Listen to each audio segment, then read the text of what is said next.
Salam, xoş gördük hər birinizi. Uzun müddətdir ki, kanalda paylaşım eləmirəm akademik fəaliyyətimlə bağlı olaraq. Normalda paylaşımlarımda psixologiya, psixoloji problemlər ya da psixi xəstəliklər üzrə olur və sizin də çox istədiyiniz videolar var, bilirəm, onları da yazmışam və 2026-da ümid edirəm ki, daha aktiv bir şəkildə video paylaşımlar edəcəm. Amma bu gün hər hansısa bir xəstəlikdən danışmayacağıq. Əslində bu il kanalı açmağım mənim özümə də sürpriz oldu. Amma hər zaman istədiyim bir şey vardı. Bu da ümumiyyətlə videolarımda da, fəaliyyətimdə də hər zaman kitablara yer vermək. Və buna görə də düşündüm ki, niyə də il ərzində oxuduğum kitabları sizinlə paylaşmayım. Digər videolarımda da hər hansısa bir problemdən bəhs edərkən həmişə bir kitaba əsaslanıram və həmin kitabı da sizə təqdim edirəm ya da rəylərdə yazıram bunun haqqında. Bugün isə sadəcə olaraq kitablardan bəhs edəcəyik. İlk başlayan zaman özümə 100 kitab hədəfi qoymuşdum bu il üçün və inanın ki, hələ də xatırlamıram ki, nəyə güvənərək belə bir hədəf seçmişəm özümə. Çünki akademik fəaliyyətimlə də əlaqədar olaraq, işlərimlə də əlaqədar olaraq 100 kitab, yəni normalda boş vaxtın çox olduğu vaxtlarda belə çatdırılası bir rəqəm deyil, yəni çoxdur. Amma yenə də bunun bir faydası mənə oldu ki, digər illərdə hədəfi az qoyduğum zaman həmin hədəfdən daha az kitablar oxuyuram. Məsələn, 50 kitab hədəfi qoymuşamsa 30 oxuyuram. Bu il isə 100 kitab hədəfi qoymuşdum və 58 kitab oxudum. Bu mənim üçün çox yaxşı bir rəqəmdir. Kitab səhifələrində, Instagramda, paylaşımlarda görürsünüz çox oxuyan insanları. Bu sizi motivasiyadan salmasın. Çünki hər kəsin həyat rejimi fərqlidir, oxuma sürəti fərqlidir. Kitablara əl çatımlılığı fərqlidir. Və buna görə də siz bu insan 60 kitab oxuyub, mən 10 kitab oxumuşam. Bu kimi müqayisələr əslində yersizdir. Bu cəhətdən mən baxıram və hədəfi daha çox qoyuram. Çünki ictimai nəqliyyatda təəssüflər olsun ki, tıxaclara görə çox vaxt keçirdən bir insanam, bir çoxumuz kimi. Və keçən illərdə həmin vaxtı əgər musiqi dinləməyə ya da sadəcə olaraq boş pəncərədən baxmağa ayırırdımsa, bu il həmin vaxtları kitab oxumağa sərf elədim. Hər zaman yanımda kitab daşıdım. Kitab olmadığı halda da elektron kitabdan istifadə elədim. Mən çox da üstünlük vermirəm, düzü zövq almıram, amma bir çox yaxınım eyni zamanda səsli kitablar da dinləyirlər və yaxud da bunu hibrid formada edirlər.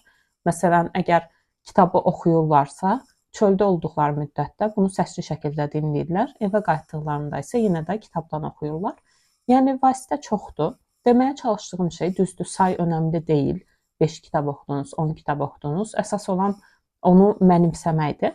Amma eyni zamanda baxdığımız zaman əgər digər şeylərə, internetə, musiqiyə daha çox vaxt ayırırıqsa, həmin vaxtı biraz daha kitablara ayrılıb daha çox səmərəli vaxt keçirdə bilərik. Yəni bu cəhətdən də özünüzə bir hədəf qoya bilərsiniz.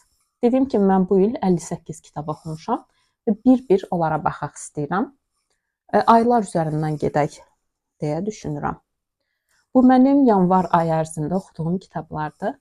Bir çoxunuzun bildiyi kimi mən Tibb Universitetində 2-ci magistr təhsilimi alırdım və yanvar ayı da imtahanların olduğu bir ay olduğu üçün çox qısa kitablar seçmişdim özümə, hansı ki imtahan günləri ya da gecələr yatmadan əvvəl bir yarım saat oxuya biləcəyim tərzdə və çox məni yormayan kitablar seçmişdim. Tokyo Manga Klassikdən 2 Yapon klassikası oxumuşam. Yapon klassikaları ümumiyyətlə bu seriyanın klassikləri həm çox tez oxunur, eyni zamanda çox vurucudular. Bu seriyadan 2 Akutagawa kitabını oxumuşam.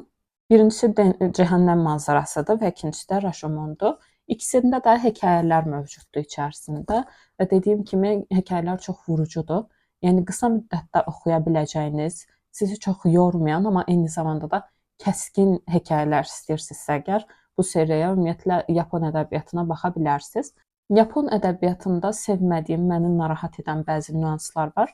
Ona görə də çox aktiv şəkildə oxuduğum bir ədəbiyyat deyil. Növbəti kitab Fəridə Çiçəkoğlu'nun Uçurtmayı Vurmasınlar kitabıdır. Bu kitabın filmi də var, amma təəssüf ki, Mubi platformundaydı səhv eləmirəmsə, yəni belə platformda olmayan bir saytdan tapa bilmədim heç cür baxım. Amma filmi də çox təriflənir. Kitab qadın həbsxanasında yaşayan bir uşağın dilindən anlatılır. Həm oxuduqca o uşağın saflığını kənardan o düşüncələrini görmüş oluruq və eyni zamanda da arxa planda qadın həbsxanasında keçən ağır həyatı, siyasi hadisələri görə bilirik.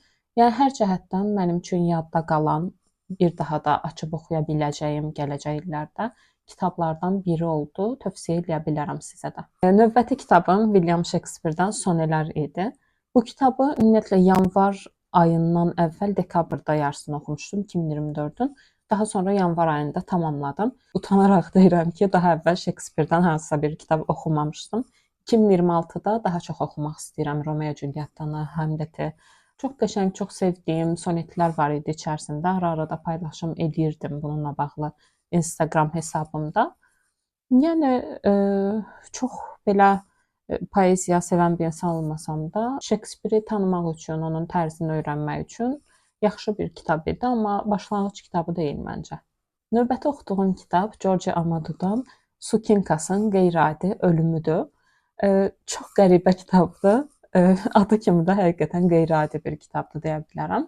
Sukinkas çox varlıqlı bir ailəyə aid olan bir məmurdur və daim həyatına baxdığımız zaman bir qaçış, bir bu xovlardan qaçmaq və azad həyata meylliliyi görə bilirik biz. Arvadı ilə münasibətlərində də, ailəsində də bu qaçışı görə bilirik. Və bir dəfə həqiqətən də gedir, şəhərin arxa məhəllələrindən birində yaşamağa başlayır çox səfil bir şəkildə və dəfələrlə qəzetlərdə də haqqında ölüm xəbərləri çıxmasına baxmayaraq, yaxınları da bir çoxu ölü zənn edir. Bir gün həqiqətən də ölür bu şəxs və iki fərqli həyatın, onun olduğu, yaşadığı həyat və yaşamaq istədiyi həyat arasındakı o fərqliliyi görə bilirik. Ailəsinin o yas mərasimləri düzəltməsinə qarşılıq olaraq dostları meyidi qaçırırlar və içirlər onunla birlikdə və onun istədiyi kimi bəlkə də bir sonluq yaşadırlar. Çox qəribə idi, dediyim kimi çox qəribə bir kitab idi. Sevməyə də bilərsiniz böyük ehtimalla, yenə də şans verə bilərsiniz. Növbəti kitab Andre Gide'dən Pastoral Senfoni idi. Andre Gide'dən ilk dəfə oxuyurdum və çox da xoşuma gəldi. Dili, yazılış tərzini çox bəyəndim. Bilmirəm 2026-da bəlkə qarşıma çıxsa oxuyaram əsərlərindən. Bu kitabda da bir qızı övladlığa götürən keşişin o böyüdükcə ona aşiq olması və qızın da o keçdiyi yeniyetməlik dövrü ilə birlikdə ona heyranlığı və daha sonra hisslərinin dəyişilməsi, bu kimi prosesləri oxuyuruq. Keşişlərin eşqi məncə bir kateqoriya olmalıdır. Çünki bu mövzuda çox kitablar var həqiqətən. Burada fərq nədə idi? Qızın görmə qabiliyyətinin olmaması məncə oxumağa dəyər idi. Həqiqətən də sevdiyim bir kitab oldu. Yanvar ayında oxuduğum son kitab, əslində ay boyunca yavaş-yavaş oxuyurdum bu kitabı. Zen Buddizm və psixoanalizdir. Burada əslində Suzuki, Erich Fromm və Richard de Martino 3 nəfərin seminarların, konfrans çıxışlarından deyək ki, toplanmış bir kitabdır və həm psixoanalizi görürük burada, həm Zen Buddizm haqqında məlumat almış oluruq və ikisinin ortaq və fərqli cəhətləri nədir, həyatımıza necə tətbiq edərik və s. kimi bu cəhətdən bir kitabdır. Psixoanalizə əgər və yaxud da buddizmə əgər marağınız varsa oxuya biləcəyiniz kitabdır. Dili o qədər də asan deyil. Bu sahədə həqiqətən oxumağı sevirsinizsə və əvvəlcədən də psixoanaliz haqqında oxu təcrübələriniz varsa, sizin üçün maraqlı olacağına və sizə çox şey qatacağına əminəm. Amma daha əvvəllər psixoanalizlə bağlı hər hansısa bir şey oxumamısınızsa, başlanğıc kitabı bu olmamalıdır məncə. Və indi də keçirik fevral ayına. Fevral ayı mənim üçün çox bərəkətli keçən bir ay olub. Həqiqətən çox sevdiyim kitabları oxumuşam. Ayın ən sevmədiyim kitabı açığı Düşüncənin gücü olub. Əgər ümumiyyətlə psixologiya, motivasiya kitabları oxumamısınızsa, nazik olsun, məni çox yormasın, biraz da həvəsimi artırsın deyirsinizsə, oxuya bilərsiniz. Amma bu mövzuda başqa kitablar oxumusunuzsa, o qədər də sevəcəyiniz bir kitab olmayacaq. Yəni, mənim də elə bir sevdiyim, dəyər verdiyim bir kitab olmadı. Ayın ikinci oxuyub bitirdiyim kitabı Thomas Mann'dan Sehrli Dağ oldu. Sehrli Dağ ümumiyyətlə kitab oxumağa yeni başlayanlara tövsiyə edə biləcəyim bir kitab deyil. Amma uzun müddətdir ki, aktiv şəkildə kitab oxuyursunuzsa, sizin oxuma qabiliyyətinizi bir üst səviyyəyə daşıya biləcək kitablardan biridir mənə görə. Xüsusən əgər psixoanalizə marağınız varsa, daha çox sevəcəksiniz. Çünki psixoanalizin kəskin şəkildə təsiri var kitablarında. Ümumiyyətlə Thomas Mann'in digər kitablarında da bu belədir. Kitabı ümumiyyətlə uzun müddətdə oxudum. İlin başlanğıcından fevral ayının ortalarına qədər, yəni ay yarım müddətində oxudum. Amma bu mənim digər paralel olaraq digər kitabları oxumağımla da bağlı idi. Ümumiyyətlə bu kitabın ən çox sevdiyim cəhəti zamanla oynanılması oldu. Obrazın sıxıldığı nöqtələrdə kitab yavaş-yavaş axır. Həqiqətən siz də sıxılmağa başlayırsınız. Obraz nə vaxt ki, daha hadisələr sürətlə axdığı zamanda sizdə də kitab sürətlə axmağa başlayır və çox tez oxuyursunuz o hissələri. Yəni sanki siz zamanın içərisindəymişsiniz kimi olur. Və kitabın bir yerində tam olaraq xatırlamıram harasıdır. Yazar özü də bunu vurğulayıb və görəndə ki, bu yazarın həqiqətən şuurlu bir şəkildə istifadə etdiyi bir taktikadır. Heyran olmuşdum Thomas Mann'a. Hans Castorp adında baş obrazımız var və iş həyatına başlamadan əvvəl bir dağ sanatoriyasında belə deyək, qalan qohumunun yanına gedir, onunla qalmaq üçün və 3 həftəlik nəzərdə tutduğu ziyarət illərə çevrilir. Çünki orada özünün də vərəm xəstəliyindən, səhv etmirəmsə vərəm xəstəliyi idi, qarışdıra bilərəm.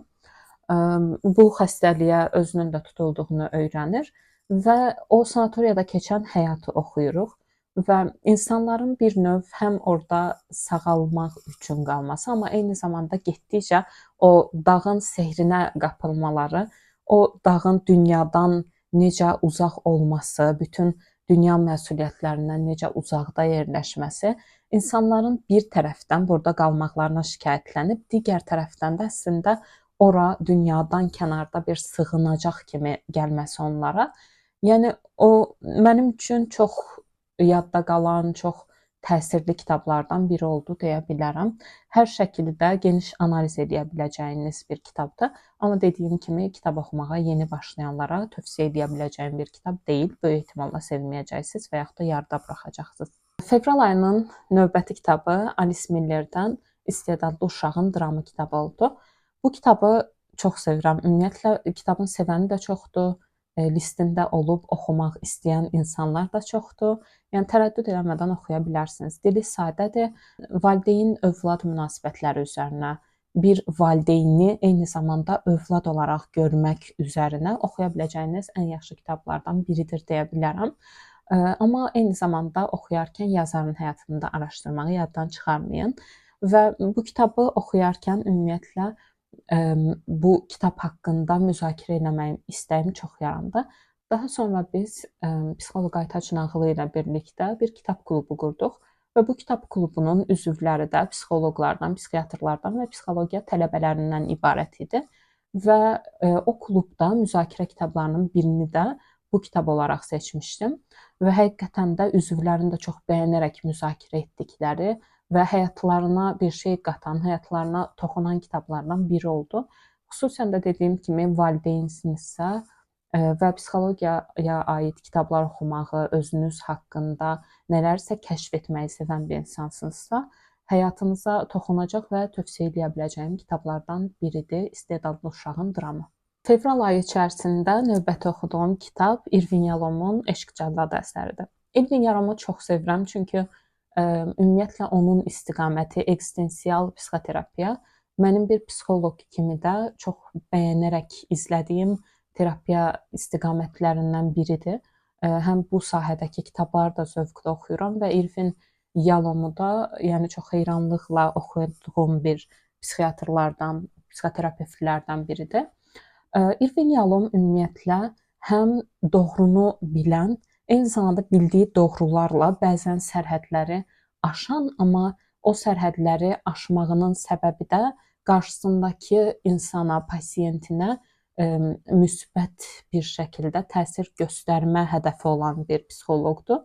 Yəni çox vaxt tələbələr ilk dəfə Irvin Yalom oxuyarkən biraz belə qəribə olurlar ki, axı bizim öyrəndiyimiz hər şeyə çox tərsdir. Axı bu hərəkəti eləməməli idi, bu sözü deməməli idi kimi. Buna görə də bəzən çox qəribə qarşılanır Yalomun taktikaları. Mən özüm də sorğuluyuram bəzən, amma yekun nəticədə o eksistensial terapiyanın seans əsnasına problemləri gətirməyi olsun, ya da insanların dəyişiminə inanması olsun, insanlarla, pasiyentlə xəstə kimi deyil də, insan kimi həqiqətən qarşılıqlı əlaqədə olması, özünü də ortaya qoyması, yəni Irvin Yalom bu cəhətdən çox başqa bir insandır deyə bilərəm. Eyni zamanda yazım qabiliyyəti də çox oxunaqlı edir. Burada bir kitab var, onu da göstərim. Oxunaqlı edir deyirəm, çünki Irvin Yalomun yazım tərzi də çox qəşəngdir. Bu il bu noyabr ayında başlayıb yarımçıq qoyduğum bir kitab var, Həyatdan öyrənmək deyə. Çox güman ki, davam eləməyəcəm. Burada bir psixoanalistin özü haqqında yazmasıdır. Daha doğrusu seansları haqqında, amma burada seansdan daha çox öz uşaqlığı haqqında yazmasını görmüşdüm və o qədər səthi gəlmişdi ki, kitabı 10-20 səhifə oxuyandan sonra yarım buraxdım, yəni heç səbrim çatmadı. Amma Irvin Yalomda bu belə deyil. Irvin Yalom həqiqətən də zövqlə oxuya biləcəyiniz bir yazardır. Burada da Yalomun terapiya seanslarından hekayələr var. Maraqla oxuduğum kitablardan biri oldu. Növbəti kitab Naiq Babayevdən Kör nöqtədir. Bu kitabı bu il 2 dəfə oxumuşam. Naiq Babayevdən Kör nöqtə. İkisini də kitab klubları ilə birlikdə oxumuşam. Birini Parlaq İmzalar Nəşriyyatının klubu olan Parlaq Oxucular Klubu ilə birlikdə. Çox unudulmaz bir gün və müzakirə idi o müzakirədə. Amma daha sonra öz kitab klubumuzda, Kölgə Kitab Klubu ilə birlikdə oxuduq, psixoloqlarla birlikdə.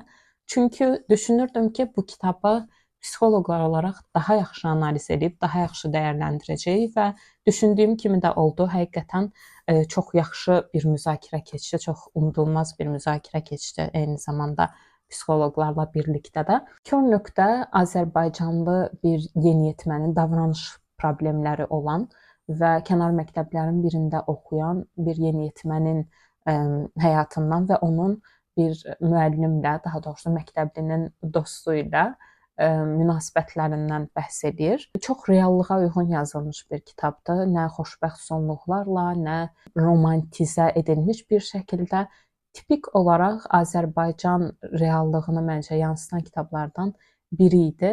Mən buna görə kitabı sevmişdim əslində. Çünki çox az belə kitablar var ki, cəmiyyətimizin həmin o fərdlərini biz açıq şəkildə görə bilək, necə həyat yaşadıqlarını, necə düşündüklərini görə bilək. Bədii tərəfdən yanaşsaq, təbii ki, yazarın ilk romanıdır, boşluqlar var idi. Bu qaçınılmazdır. Amma bir psixoloq kimi yaradılan obraza baxdığım zaman müzakirə edə biləcəyim bir obraz görmüşdüm. Bu cəhətdən şans verə biləcəyiniz bir kitabdır. Gəlirik mart ayına. Mart ayı da çox yaxşı keçib əslində mənim üçün. 5 kitab oxumuşam və kitablara ayrıca baxaq. Ayın ilk kitabı Dəniz kənarında oldu. Bu kitabı çox da görmürəm Bookstagramlarda falan qarşıma çıxmayıb. Buna görə maraqlı gəlmişdi mənə. Əslində qəşəng kitab idi, amma deyim ki, o qədər mənim üçün yadda qalan bir hekayəsi oldu-mu? Yəni olmadı. Amma oxuyarkən zövq aldım. Bir köç hekayəsidir. Səhv etmirəmsə Afrikadan İngiltərəyə doğru o uyğunlaşma, o mühacirətin həyatına öyrəşmə, tamam fərqli iki mədəniyyət arasındakı o fərqliliklərə uyğunlaşmaq, yəni bu cəhətdən oxuya biləcəyiniz yaxşı bir ədəbiyyat nümunələrindən biridir deyə bilərəm. Mart ayının növbəti kitabı Cenevadan Elə həmin Elis kitabı oldu. Bu kitabın bir çox insan filmini izləyib. Mən də həm kitabı oxuyub, həm filmi izlədim. Kitabı oxumaq mənim üçün daha maraqlı idi deyə bilərəm. Çünki kitabda eyni zamanda Alzheimer xəstəliyi haqqında da məlumat ala biləcəyim nöqtələr var idi.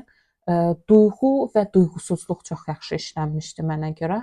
Sadəcə olaraq bu həyatı yaşayan insanın deyil, Alzheimer xəstəliyi ilə başa çıxan insan deyil, onun yaxınlarının da münasibəti və duyğularını əks etdirən bir kitab idi. Həqiqətən də çox sevirəm xəstəlikləri və xəstəliyi olan insanları oxumaq. Çünki Bir psixoloq olaraq da, ya həkimlərdə də və yaxud da cəmiyyətdə də fikir verdiyim şeylərdən biri budur ki, insanlar xəstəliyi olan insanlara sadəcə xəstəymiş kimi yanaşırlar. Məsələn, bir insanı görürlər və o xərçəngdir deyirlər. Xərçəngi olan insan deyil ya da o Alzheimer-də deyirlər. Alzheimer olan bir insan deyil.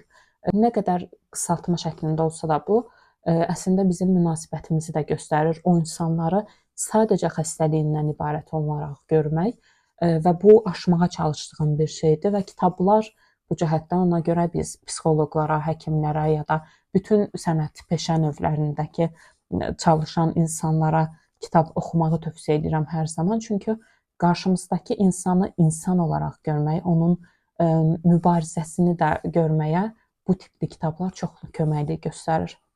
Fazlı Necibdən Ahanni kitabı. Kitab haqqında heç bir məlumatım yox idi. Fazlı Necib haqqında heç bir məlumatım yox idi. Sadəcə kitab mağazasında gəzərkən rast gəlmişdim və diqqətimi çox cəlb eləmişdi deyə oxumağa qərar verdim və çox sevdim. Düzü heç bu qədər sevəcəyimi düşünmürdüm. Bir oğlan uşağının necə anası tərəfindən çox simbioz əlaqədə böyüdülməsi, onun sağlam bir fərd olmasına icazə verməməsi ananın və bütün həyatının, buna görə oğlanın bütün həyatının deyə bilərəm ki, məhv olması haqqında bir roman idi. Sizi maraqlandırırsa bu mövzular, çox yaxşı bir nümunəsidir bu kitabın. Çox axıcıdır və zövq verir oxumaq.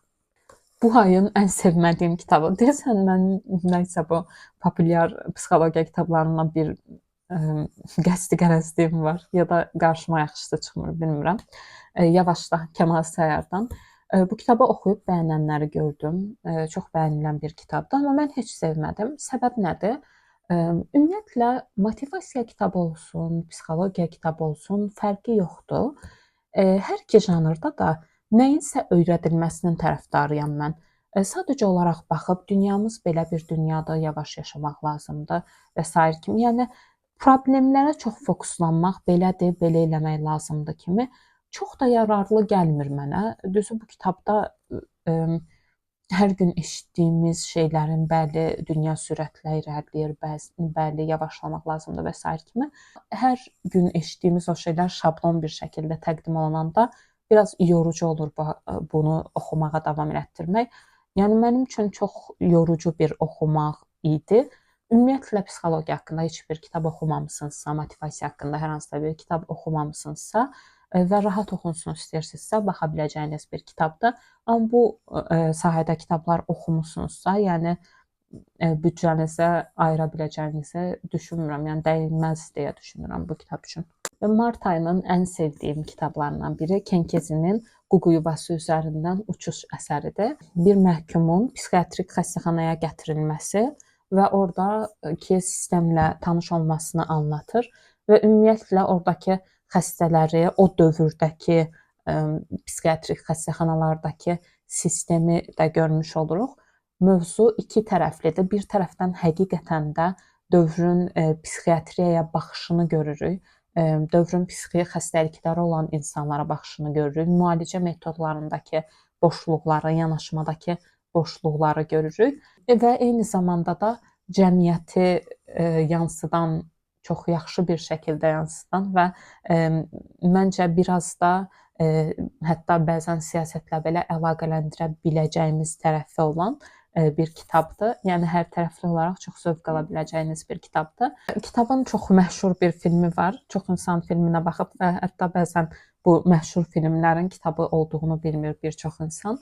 Jack Nicholson'ın oynadığı çox gözəl bir filmdir. Çox tövsiyə edirəm kitabı da oxumağınızı, filmi də izləməyinizi. Çox spoiler vermək istəmirəm.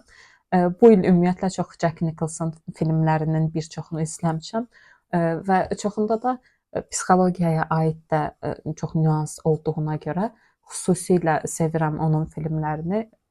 Yəni həm kitabı oxumağınızı, həm də filmi izləməyinizi tövsiyə edirəm. Aprel ayım sadəcə 2 kitab oxumaqla keçib. Bunlardan biri Thomas Mann'ın Aldanmış kitabıdır. Thomas Mann'ın Sehirli Dağ kitabını oxuyandan sonra fevral ayında çox heyran qaldım. Ona görə də digər əsərlərinə də baxdım. Bizdə çap olunmuş bir neçə qısa əsəri var və bir də Sehirli Dağ romanı var. yazarın iri həcmli digər kitabları da var. Sadəcə bizə tərcümə olunmayıb. Amma bu arada Sehrli Dağın tərcüməsi də çox yaxşı idi. Yəni ona görə şans verə bilərsiniz. Və bu kitabı da sevdim əslində.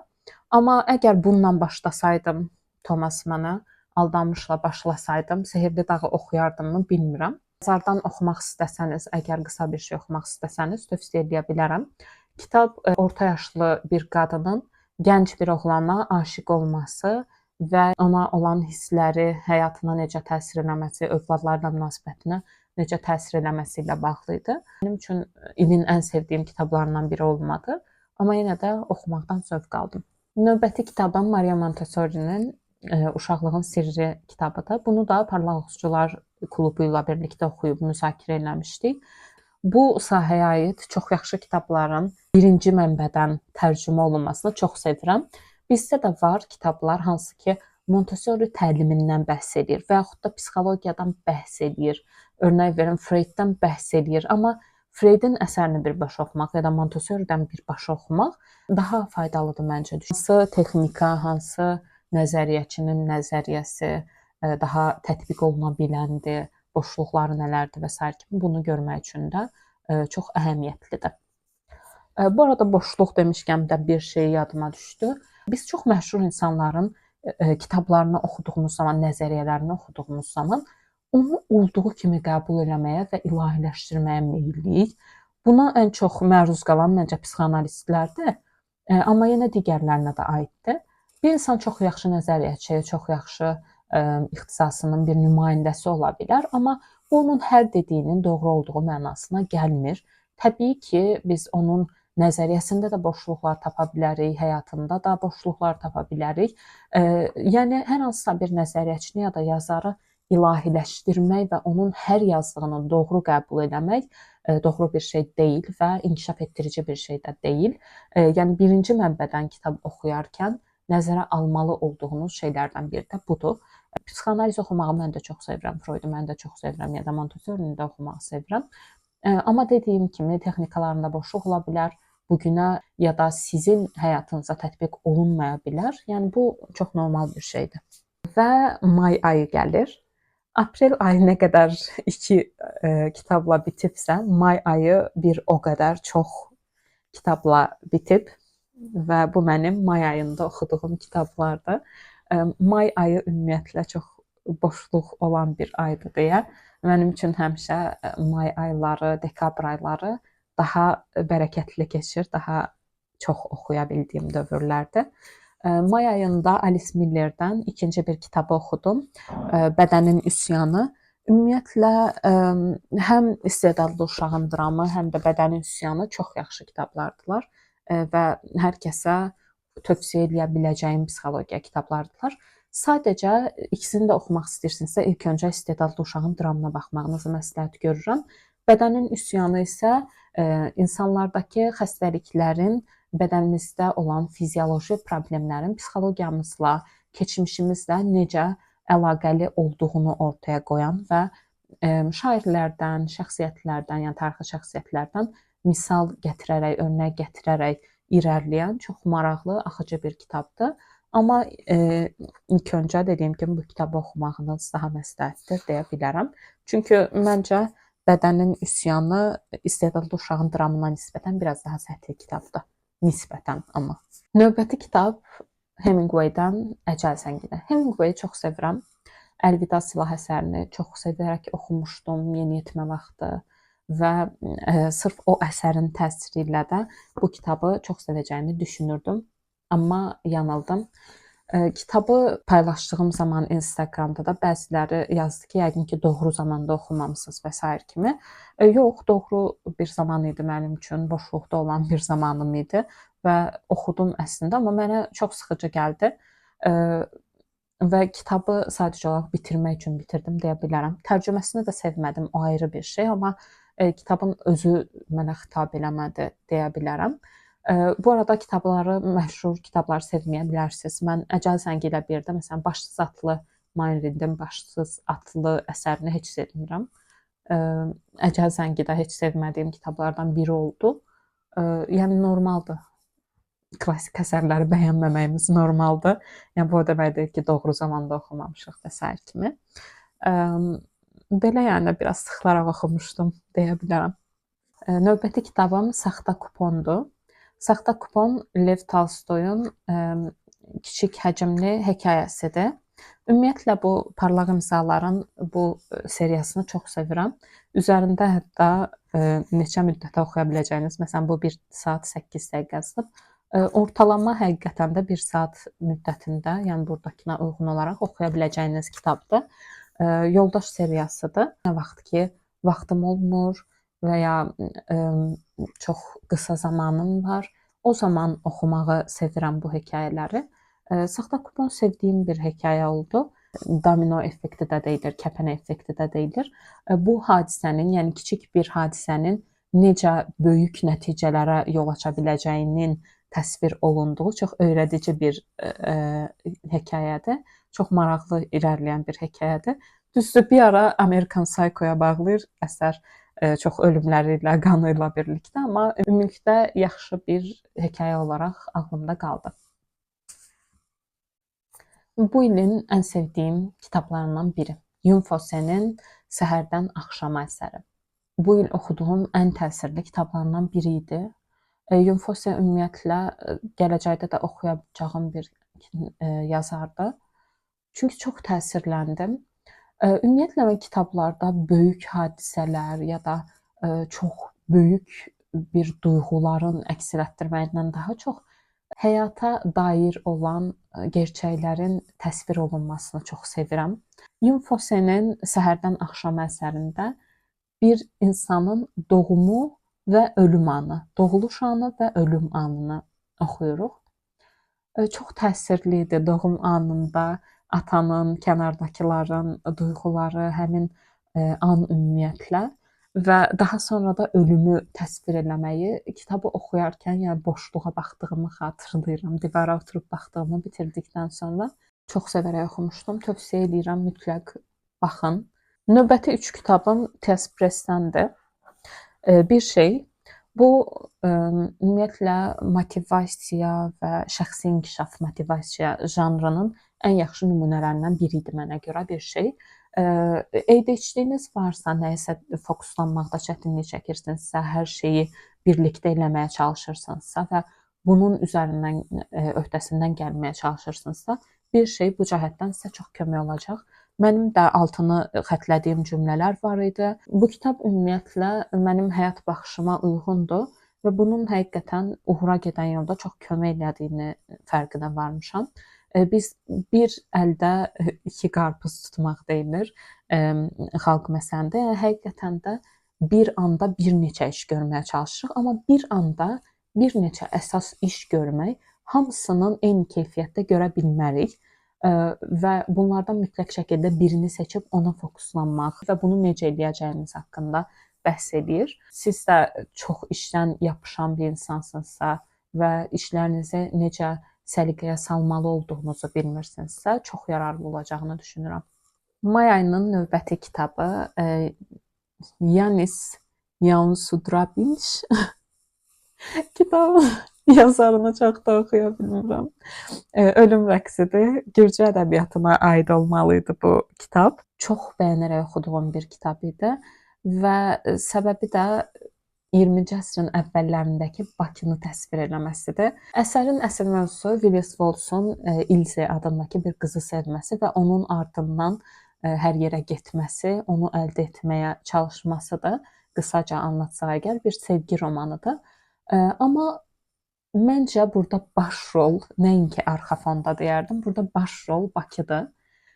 Bakının o 20-ci əsrin əvvəlindəki o qədim yaşantısı, insanların həyatı o qədər gözəl təsvir olunmuşdu ki, çox böyük zövqlə oxudum. Həqiqətən bir anlıq özümü sanki o dövrdə hiss edirdim, sanki burnuma neft qoxuları gəlirmiş kimi, o fərqli millətdən olan insanların o qaynayan şəhərin içində olurmuşam kimi hiss edirdim. Çox tövsiyə edirəm. Məncə daha çox diqqət görməli olan kitablardan biridir. Kafkadan Rilkeyə qədər hekayə kitabıdır.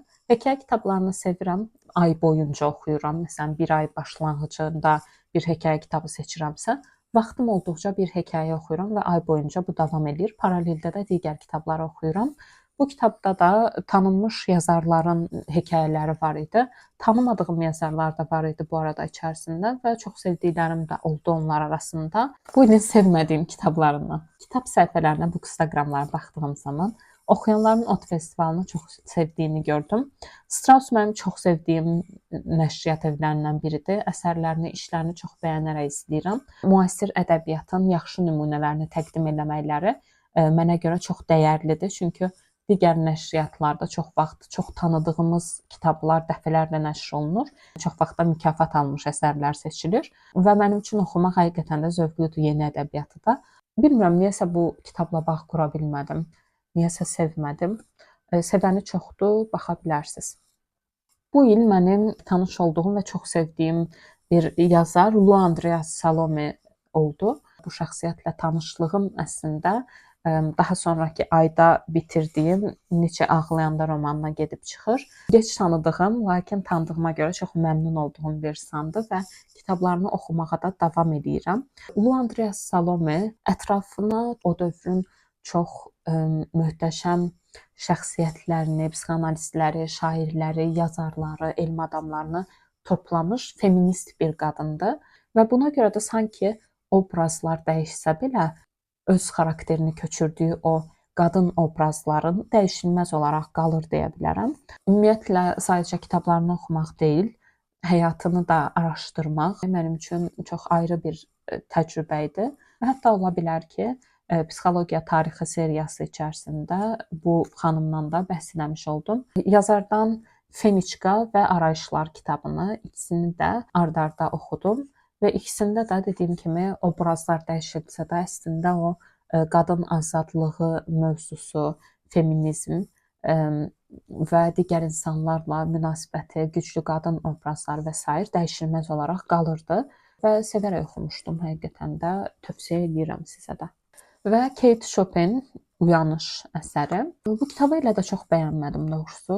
Təsadüfən aldığım kitablardan biri idi. Nə yazar haqqında, nə kitab haqqında hər hansısa bir məlumatım yox idi. Əsərin mövzusu Madame Bovaryaya bənzədilir. Doğrusu mənə görə müqayisə olunmazdı, amma oxşarlıq varmı? Var, bəli. Evli və uşaqları olan bir qadının içərisindəki boşluq, o boşluq duyğusunu doldurmağa cəhd eləməsi və bunun nəticəsiz qalması bir növ biraz da depressiya. Çox da mənə xitab eləmədi. Mövzu olaraq deyil də, yazılış tərzi olaraq bəlkə də. Çünki bu mövzuda yazılmış daha yaxşı kitablar olduğunu düşünürəm. Rahat oxunur, amma dediyim kimi, yəni bu il sevdiyim kitablardan biri olmadı. Növbəti kitab Anton Çexovdan Qlaflı Adam. Kitab içərisində səhv etmirəmsə 5 hekayə var. Aha, bəli.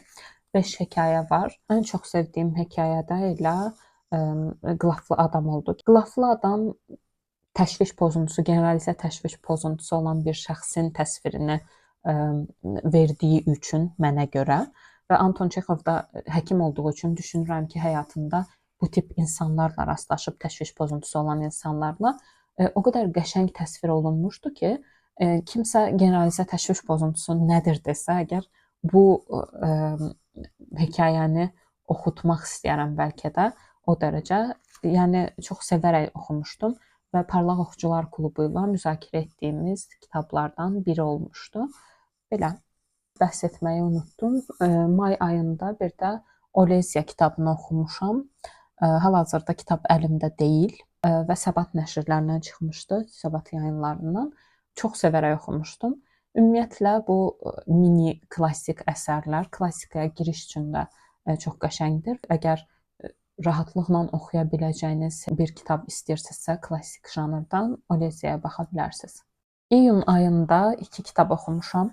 Bunlardan birincisi Tələbədir.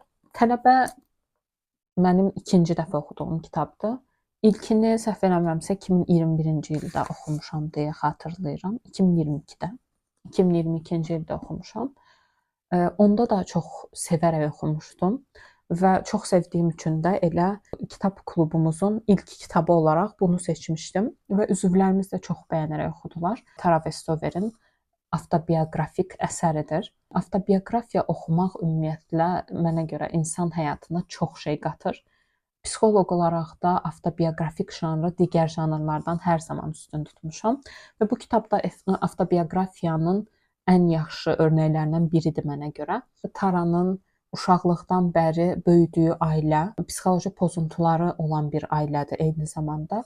Həmin o psixi pozuntuları olan ailədən necə çıxması, necə öz həyatını qurmasından bəhs edir. Sağlam bir insanın belə bu cür bir ailədə böyüyərkən necə təsirlənə biləcəyi, amma eyni zamanda çox ilham verici kitabdır mənə görə.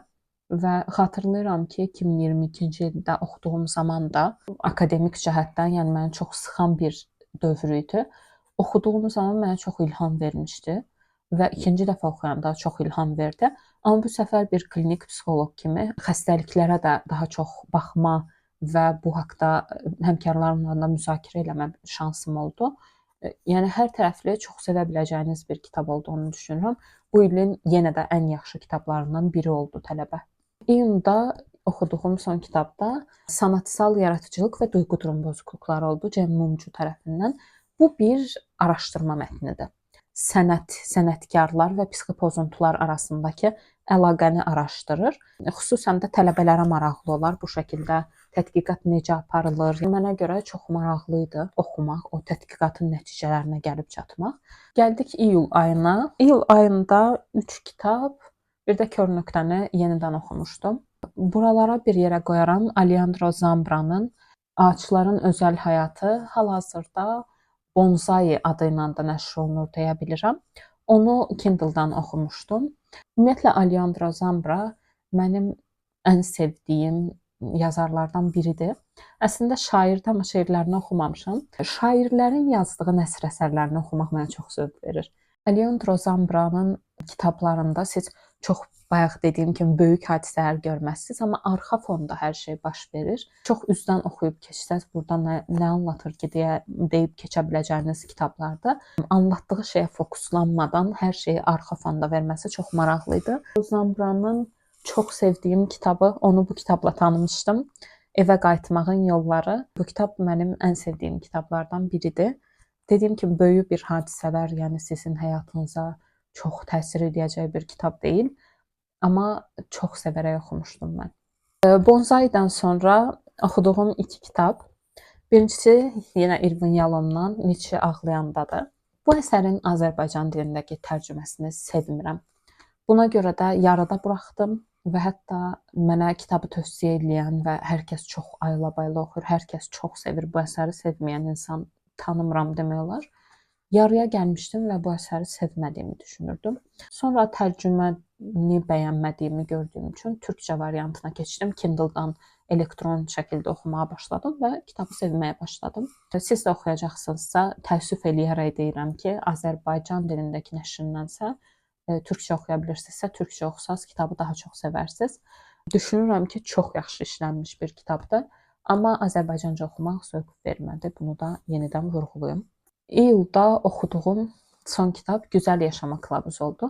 Bu kitab əsasında bir video hazırlamışdım. Yuxarıda yerləşdirərəm linkini, girib oradan baxa bilərsiniz. Çox sevdiyim bir kitab oldu. Stoik fəlsəfəni günümüzdə necə tətbiq eləyə bilərik həyatımıza, hansı texnikalardan, hansı metodlardan istifadə eləyə bilərik, bunun haqqındadır kitab. Sadəcə olaraq sevmədiyim tək bir şey vardı bu kitab haqqında. Yazarı psixoloq deyil, filosofdur. Həyata tətbiq deyərkən əslində mən oxuyarkən necə də koqnitiv terapiyaya bənzədiyini düşünürdüm. Çünki koqnitiv terapiya da əslində köklərini stoik fəlsəfədən alır. Amma yazar son səhifələrdə psixologiya və psixoterapiya haqqında çox əks bir qütbdə dayanır və fikirlərini bəyənmədim terapiya haqqında doğrusu. Çünki oxuyan kimi bilinirdi ki, bu haqqda məlumat toplamayıb və mən bir filosofdan, bu qədər qəşəng bir kitab yazan bir filosofdan gözləyərdim ki, koqnitiv terapiyanı da yazdığı, psixoterapiyanı da araşdıraraq yazsın. O cəhətdən o nüansı sevmədim, amma ümumi kitab çox qəşəng idi. O videoya gedib o videoya da baxa bilərsiniz. Ən sevdiyim videolardan biridir kanalda. Bu videonun bu qədər uzun olacağını düşünmürdüm. Uzun olacağını düşünürdüm, bu qədər uzun olacağını yox. Kofe alıb davam edəcəm. Siz də kofenizi, çayınızı alın, davam edək. Uzun zamandır ki Dostoyevski oxumurdum. 2026-da daha çox kült əsərlərdən oxumağı düşünürəm bu arada. Məncə bu əsəri oxumaq üçün sağlam bir sinir sistemi lazımdır. Ümumiyyətlə bu Instagramlarda görürdüm. Hər kəs nə qədər əsəbləşdiyini yazırdı. Mən də deyirdim ki, yox, yəqin ki, biraz şişirdilir.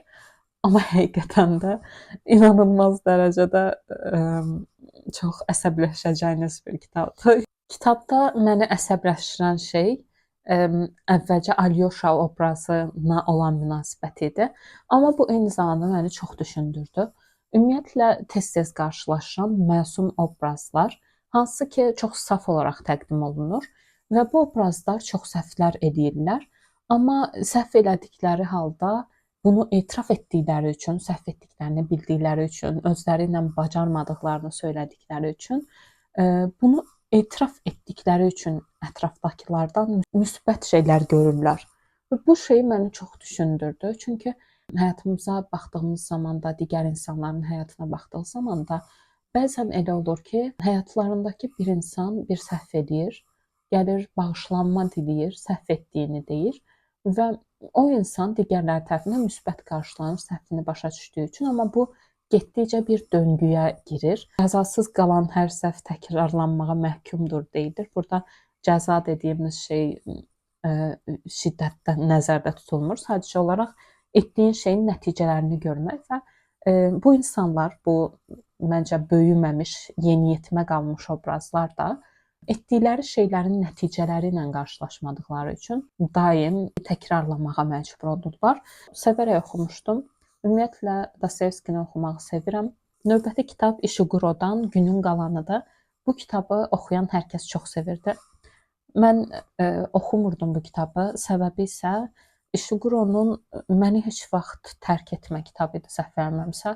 Çox sevilən Never Let Me Go. Filmi də çox sevilir, səhv vermirəmsə və kitabı da.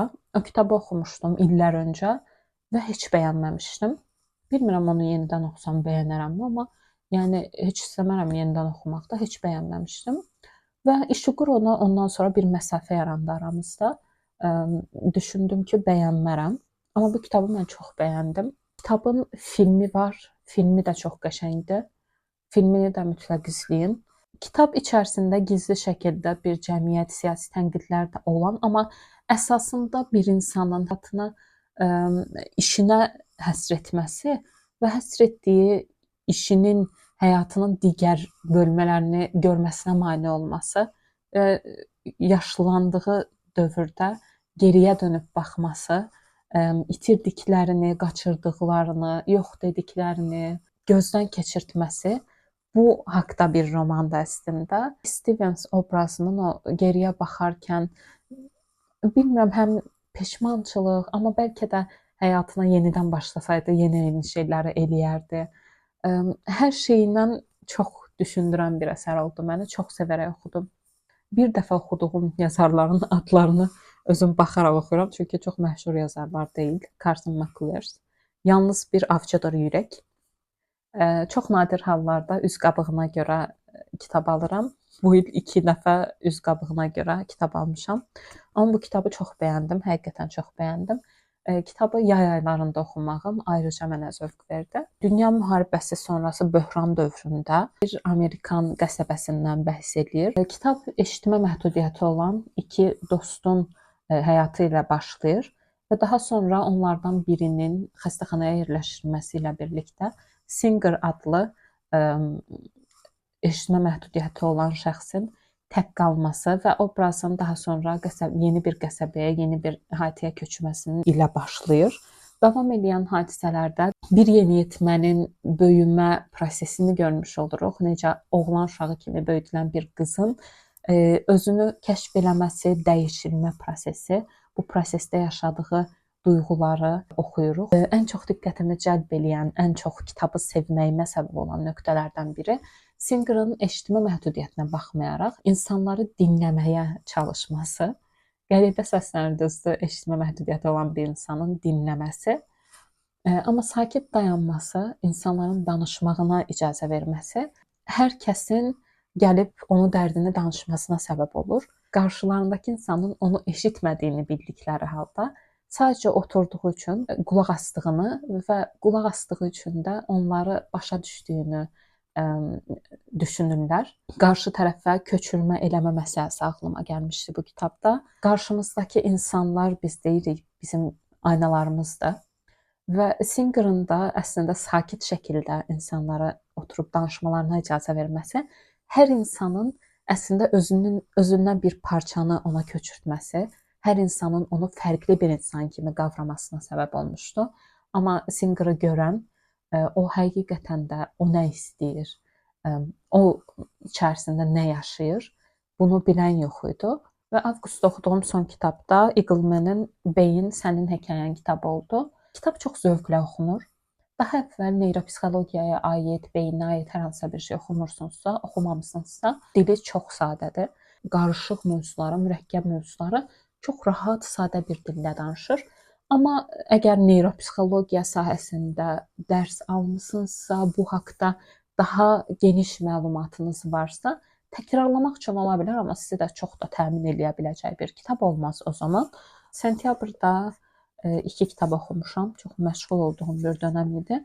Birincisi Dostoyevskidən Gülünc adamın yuxusudur. Burada Dostoyevskinin hekayələri yer alır. 2 ya 3 hekayəsidir, 3 hekayəsidir. Dostoyevskidən ziyadə sanki Tolstoy yazmışdı hekayələri. Çox onun dini, öyrədici məzmununa daha yaxın hekayələr idi. Amma yenə də sevərək oxumuşdum. Bu il oxuduğum ən yaxşı psixologiya kitablarından biridir. İyi hiss etmənin dayanılmaz zorluğu. Ümumiyyətlə psixologiya sahəsində təkamül psixologiyasına əsaslanan kitabları çox sevirəm oxumağı, o yöndən baxmağı və burada da yazarımız Andreas Hansen insanın keçirdiyi təşviş, depressiya kimi problemlərin əslində problem olmadığını, biraz insan varlığına uyğun olaraq təkamül prosesinin bir parçası olaraq normallaşdırması kimi deyə bilərik. Yazarımız psixiatrdır bu arada və sadəcə olaraq hər şeyi xəstəlik kimi görməyə də qarşı çıxan bir şəxsdir. Bölümlər içərisində dediyim kimi bəzi yerlərdə təşviş haqqında bəhs edir, bəzi yerlərdə depressiya haqqında bəhs edir, müxtəlif problemlər haqqında panik atak, anksiyete, yalnızlıq duyğusu bu kimi şeylərdən bəhs edir və bunun əslində niyə yarandığını, niyə tam sağalmadığını, niyə terapiya alsaq da, dərmanlar atsaq da, nə olursa olsun yenə də baş verə bilmə potensialının bu problemlərin olmasını çox yaxşı bir istiqamətdən açıqlayır. Son ayların oktyabr, noyabr və dekabrın kitabları qalıb. Bunlarla birlikdə bu uzun videonu bitiririk. Və oktyabr ayına gəldik. Engin Geçdan, Varoluş və Psixiatri. Engin Geçdan ümumiyyətlə bir psixiatr kimi də, bir yazar kimi də çox sevərək oxuduğum bir şəxsdir. Engin Geçdan əsərlərində xüsusən də ən çox məşhur olan kitabı İnsan olmaqdır, bilirsiniz. Mən də çox tövsiyə edirəm. Çox sadə dillə yazılmış, amma hər şeyə toxuna bilən, içərisində hər şeyin kitabı deyə biləcəyiniz bir kitabdır. Varoluş və Psixiatri eksistensial psixologiya, psixoanaliz, bunlar arasındakı oxşar fərqli cəhətlər, psixiatriyaya təsiri bu haqqdadır və düşünürəm ki, xüsusən də psixoloqlara, psixiatrlara maraqlı olacaq bir kitabdır. Avtobioqrafik əsərlərə olan sevgimi artıq hər kəs bilir. Düşünürəm ki, avtobioqrafik əsərlər daha çox oxunmalıdır. Bu janrın ən yaxşı nümunələrindən biri, həqiqətən də oxuduğum ən yaxşı avtobioqrafik kitablardan, ümumiyyətlə ən yaxşı kitablardan biri Tove Ditlevsenin Kopenhagen trilogiyasıdır.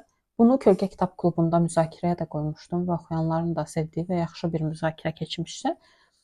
3 kitabdan ibarətdir. Uşaqlıq, gənclik və asılılıq olaraq. Bu da bizim dildəki versiyadır. Bizim dildəki versiya tək kitabda nəşr olunub trilogiya. Hər nə qədər üz qabığını çox bəyənsəm də bizim versiyamızın korrektəsi, tərcüməsi, redaktəsi, yəni çox təəssüf elədiyim bir kitabdır ki, kitab bu cür bərbad şəkildə tərcümə və redaktə olunub. Çox təəssüf edirəm. Amma yenə də, yəni ümumiyyətlə türkcə və yaxud da başqa dillərdə oxuya bilmirsinizsə, yenə də bu da şans vermək olar. Çünki Keçən il mən bu kitabı bizim versiyada oxuyub yenə də bəyənmişdim. Hər şəkildə çox yaxşı bir kitabdır. Mənə görə Ditlevsen çox cəsarətli bir xanımdır, çox cəsarətli bir yazardır. Çünki istər uşaqlıq, gənclik dövründə və xüsusən də son kitab asılılıq zamanı yaşadığı hadisələri ən çılpaqlığı ilə anlatırdı. Eyni zamanda gördüyümüz şey Birinci Dünya müharibəsi sonrası idi, səhv eləmirəmsə, hadisələr keçirdi.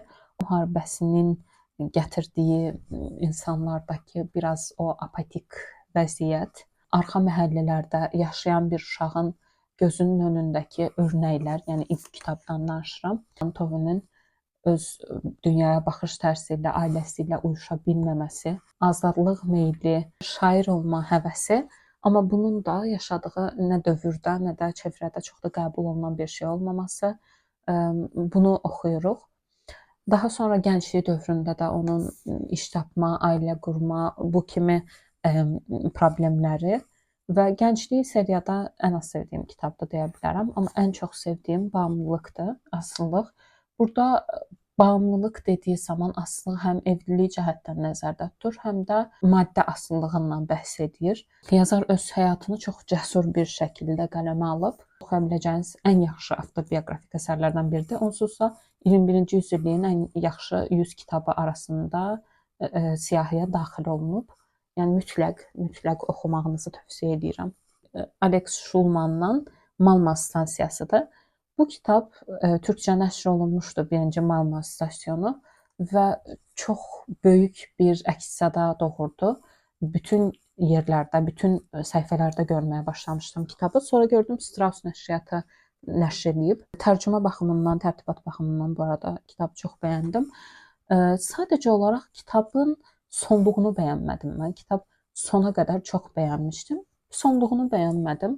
Çünki sanki açılan hadisə sanki həqiqətən nə isə gizlədilmiş qaldı, nə isə boşluq qaldı beynimdə. Birləşdirə bilmədiyim nöqtələr oldu. Kitabın ən müsbət tərəfi mənə görə 3 nəsil həyatına baxmaqdır. Əsas obrazımız onun anası ilə münasibətləri və anasının öz anası və atası ailəsi ilə münasibətləri. Yəni bir növ 3 nəslə də baxırdıq və hər bir nəslin travmalarının və yaşadıqlarının, travma deməyək də, yəni yaşadıqlarının, həyatlarındakı etdiklərinin necə növbəti nəslə təsir eləməsi, bunun obrazımızın həyatındakı əks-sədasını oxuyuruq. Bu cəhətdən çox yaxşı bir kitab idi, amma dediyim kimi, yəni sonluğunu heç bəyənməmişdim. Son noyabr və dekabr ayları qaldı. Hans Falladan mənim 2025-ci ildə kəşf edib ən çox sevdiyim yazarlardan biri oldu. 2026-cı ildə mütləq digər kitablarına baxacağam. Ayyaş kitabı Hans Falladanın ən məşhur kitablarından biri deyil. Əksinə çox da məşhur olmayan bir kitabıdır. Buna baxmayaraq oxuduğum zaman dedim ki, bu yazar mənim yazarımdır və 2026-da da davam edəcəm oxumağa. Bayaq dediyim kimi sadə hadisələri bəhs eləməsi, təsvir etməsi çox möhtəşəm idi və kitabı oxuyarkən beynimdə suallar yaranırdı. Necə ola bilər ki, yazar məsələn həbsxanadakı olan digər məhbusları bu qədər reallıqla təsvir edib, sanki görübmüş kimi. Sonra yazarın həyatını araşdırdığım zaman həqiqətən də kitabda avtobioqrafik izlərin olduğunu gördüm. Kitabın özünü də çox bəyəndim yazardan əlavə, amma yazarın yazım tərzinin daha güclü olduğunu, daha yaxşı kitabları olduğunu bilirəm. Çox mənə xitab edən bir yazım tərzi var.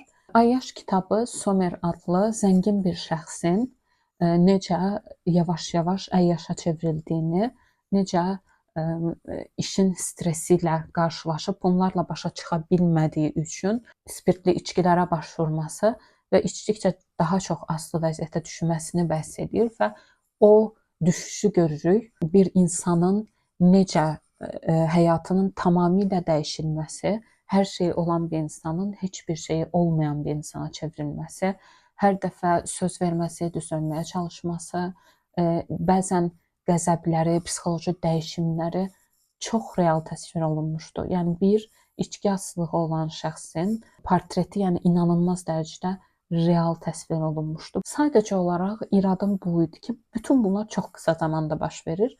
Sadəcə beynimdə oturda bilmədiyim, oturdura bilmədiyim tərəfi o idi ki, səhv eləmirəmsə bu şeylər 12 gündəmi, 2 həftədəmi belə çox qısa zamanda baş verirdi. Ümumi kitabı oxuduğunuz zaman, yəni bu biraz əhəmiyyətsiz qalır təbii ki. Bu il heç sevmədiyim kitablardan biri Aşkın Tarihi. Ümumiyyətlə noyabrda sevmədiyim kitablar var. John Bevin Dəniz kitabını da bəyənməmişəm. Kitab gərəksiz dərəcədə çox qarışıqdır. Gərəksiz dərəcədə qarışıqdır. Yəni bir neçə zamanda baş verir, bir neçə yerdə baş verir. Eyni adlı 2 obraz var. Çox qarışıq idi və bu qarışıqlığın nəticəsini, doyumunu ala bilmədiyimiz bir kitab idi. Yəni bəyənmədim o qədər də. Dəniz kitabı haqqında Bin kitabda da baxdığım zaman rəylərə bəzi insanlar çox bəyənir, bəzi insanlar isə heç bəyənmir. Mən o heç bəyənməyən tərəfindəyəm. Max Morden öz həyat yoldaşını itirdikdən sonra uşaqlığının keçdiyi dəniz kənarı qəsəbəyə gəlir və orada yaşamağa başlayır. Həyatını yadına salmağını, yaşadığı şeyləri və nə yaşayıb bu sirləri bir-bir kəşf edib oxuyuruq, öyrənirik. Amma yəni heç mənə xitab edən bir kitab olmadı. Yəni sevmədim.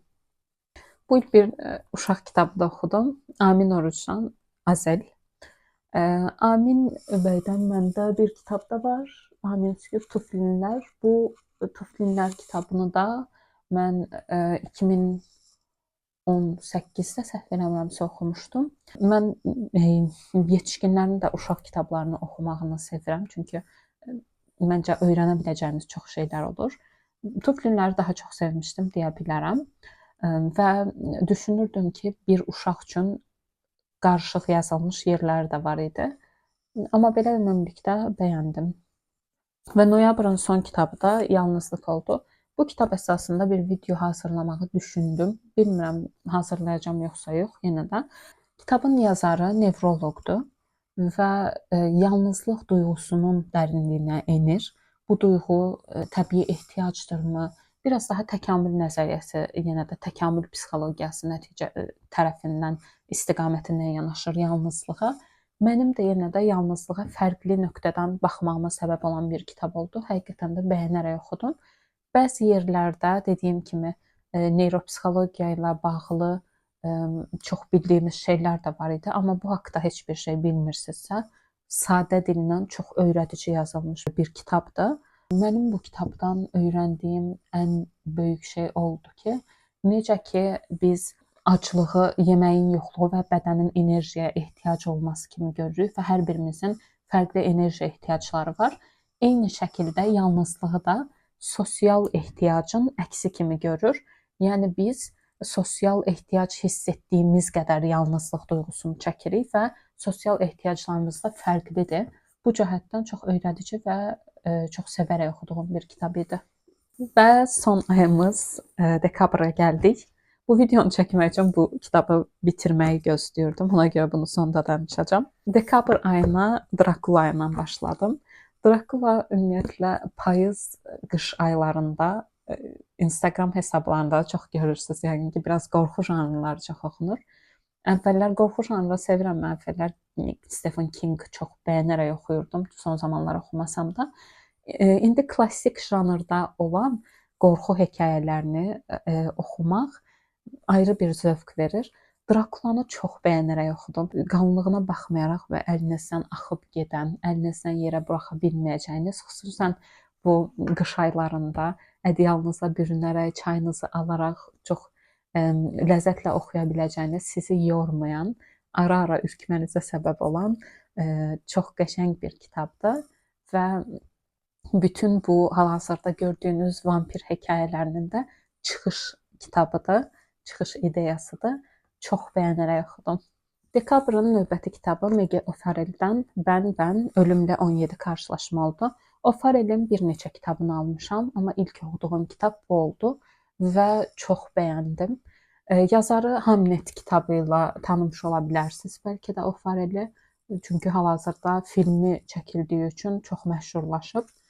Bən məncə daha çox məşhurlaşmalı olan bir kitabdır. və avtobioqrafik hekayələrdən ibarətdir. Yazarın öz həyatında ölümlə qarşılaşdığı 17 anı hekayələşdirilməsinin nəticəsində ortaya çıxıb kitab. Hadisələri təsvir etməyi və duyğuları ötürməyi çox güclü idi yazarın. Təqib olunduğu zaman siz də o narahatlığı hiss edirsiniz ya da üzüldüyü zaman siz də üzülürsüz. Duyğuları çox yaxşı şəkildə ötürə bilmə qabiliyyəti var idi yazarın və buna görə də çox sevərək oxumuşdum.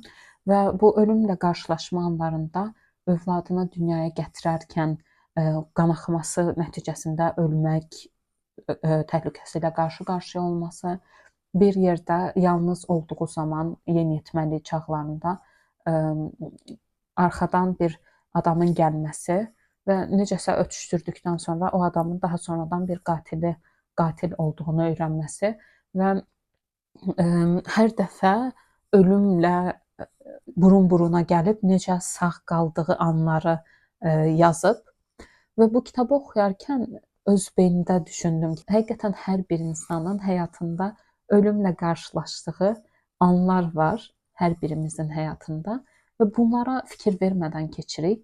Amma əgər fikir verdiyimiz zaman, nələrin öhdəsindən gəldiyimizi gördüyümüz zaman həyatımız bizim üçün daha dəyərli bir hala gəlir. Buna görə də bu kitabı çox bəyənərək oxumuşdum.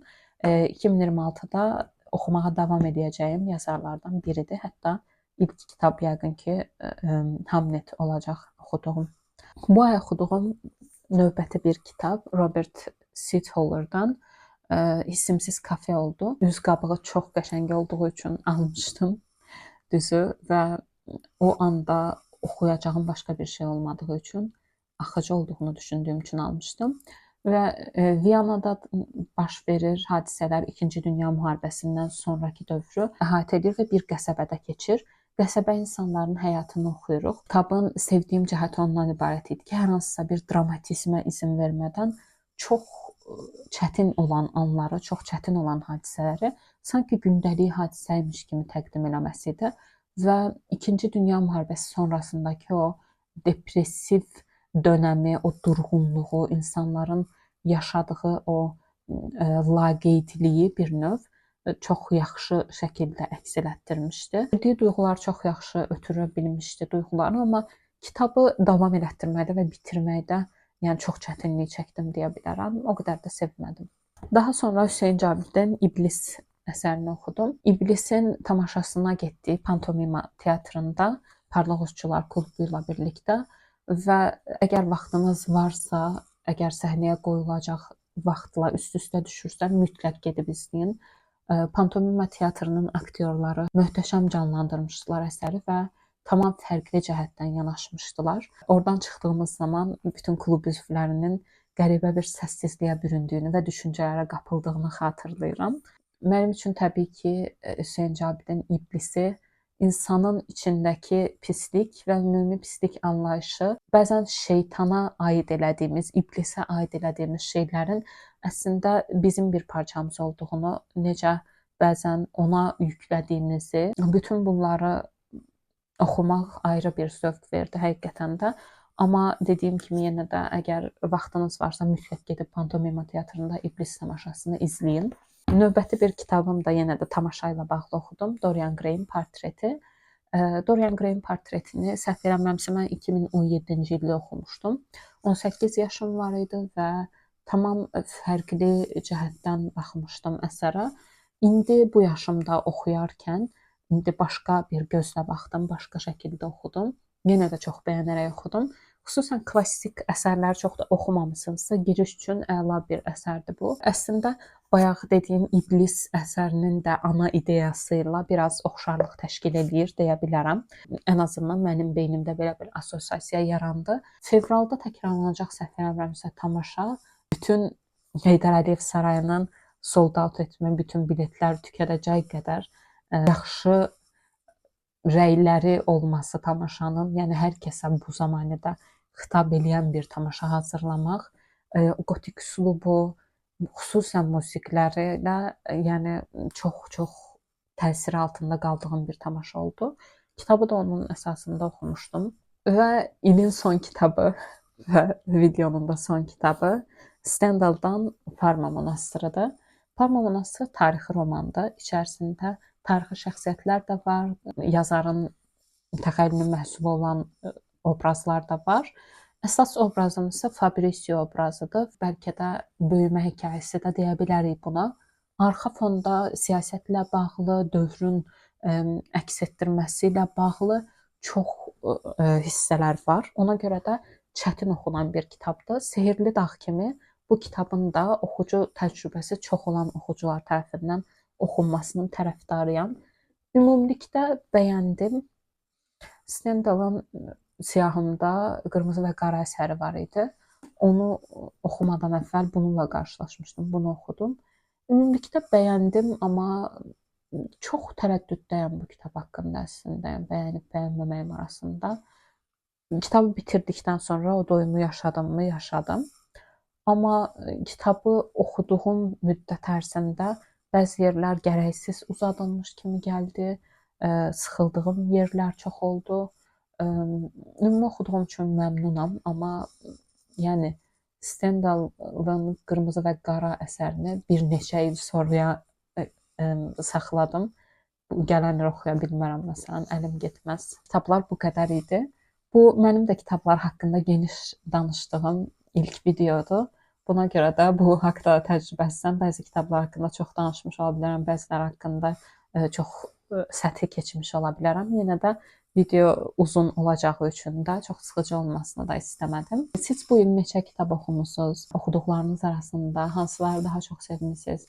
Yeni ildə hansı kitabların oxunmasını məsləhət görərsiniz? Bunlar haqqında rəylərdə yazmağınızı xahiş edirəm. Hər insanın başda dediyim kimi həyatı fərqlidir. Çox kitab oxuya bilərsiniz, az oxuya bilərsiniz. Əsas olan o həyatımızdakı boş anları daha faydalı məşğuliyyətlərlə doldurmağa cəhd göstərməkdir. Gələn il bu qədər 100 kitab hədəfi qoyacaq qədər iddialı deyiləm. Yəqin ki, bir 60-70 kitab kimi endirəcəm bu hədəfi. Amma yenə də düşünürəm ki, mənim üçün çox yaxşı bir il keçdi. Ümid edirəm ki, video sizin üçün maraqlı oldu. Yeni ildə, yeni dönəmdə sizə sağlıq, huzur, daxili sakitlik arzu edirəm. Gələn videolarda görüşənədək hələlik.